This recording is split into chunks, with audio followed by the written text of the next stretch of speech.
Hey ladies, tune in to see how I achieved this look on my beautiful client with hyperpigmentation. So I did the brows off camera, but notice how her concealer shade matches her chest. Pay attention. So off camera, I did a swatch test.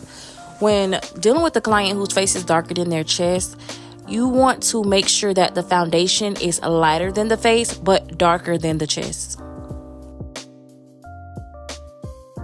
So I went in with Nars Namibia, and I just distributed that evenly all over her face. I usually don't put this much foundation when just distributing it, but I wanted more coverage, so yeah, I just like fully put it all over her face.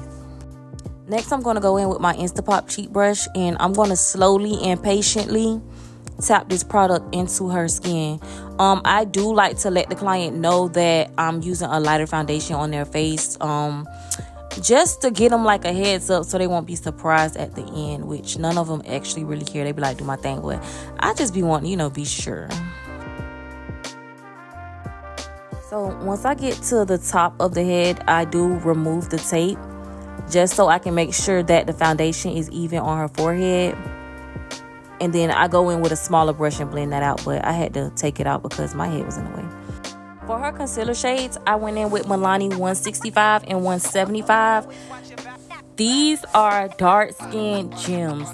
Please get 165, 175. Get the whole 160 through 180. Sorry, y'all, I got a little excited.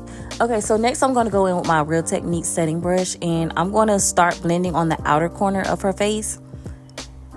And then I'm going to work my way to the inner corner. Okay, so the reason that I told y'all to pay attention to her concealer shade in the beginning of the video is because that determined what shade that I would be using on her actual face. So if I felt like the shade that I used to carve out her brows matched her chest perfectly, then I would go in with that concealer shade on her face. So that is a trick to getting the perfect shade match, because honestly the concealer shade is more important than your foundation shade, in my opinion. Okay, so next I'm going to go in with like an eyeshadow brush and the Juvia's Place foundation stick in the shade Katsina, and I'm just slowly tapping that along the sides of her nose or the bridge of her nose, and then I'm going to kind of like blend it into her eyebrow.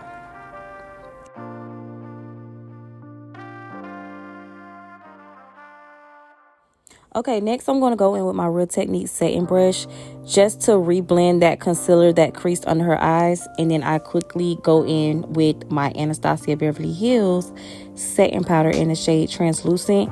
And I just go ham. I tap that all under her eyes, and then I like kind of distribute it all over her face.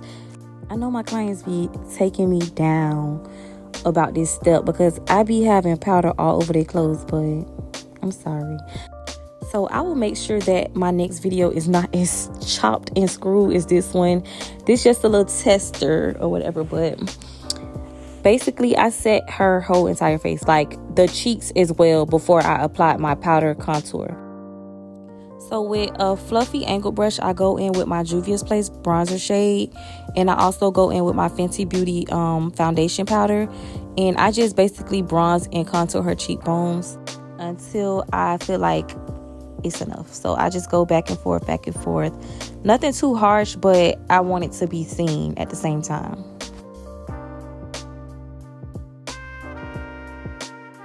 Next, I'm just going to take my foundation brush, and whatever foundation I have remaining on the brush, I just use that to carve out my contour.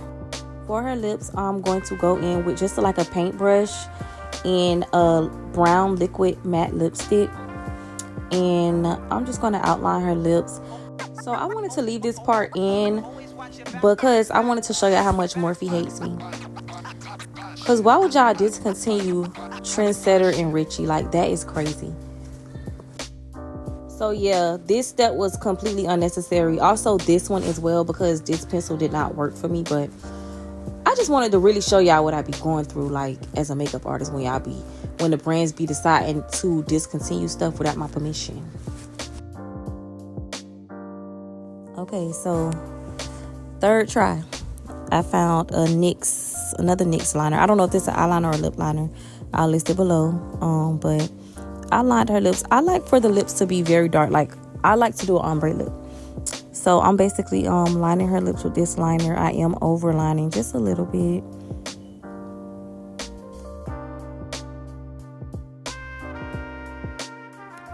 So Yanni came in being nosy, hype the girl up. Ooh, she feeling herself. Yeah, I'm a bad bitch. Thank you, ho. Okay, boom. Back to business. The lip stain that I'll be using on her lips would be Sephora number 32. And I'm just going to put that between her lip liner and have her pop. Next, I'm going to go in with Juvia's Place Cookie Butter Gloss. And I'm just going to apply that right on top of the lip stain. And then a little bit over the lip liner. Okay, I kind of mudded it with the lip gloss, but whatever. Next, we're going to go in with our clear gloss. And the clear gloss just brings everything together. It deepens the liner.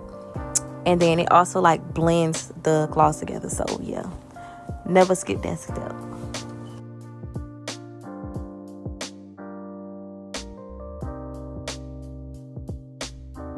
This is one of my favorite parts. I'm going in with Matte Gold Deposit and just like a skinny Morphe brush. And I'm just going to add just a little bit of highlight to her nose. And that's it. That's my quick tutorial. Okay, ladies, please like, comment, and subscribe for more content.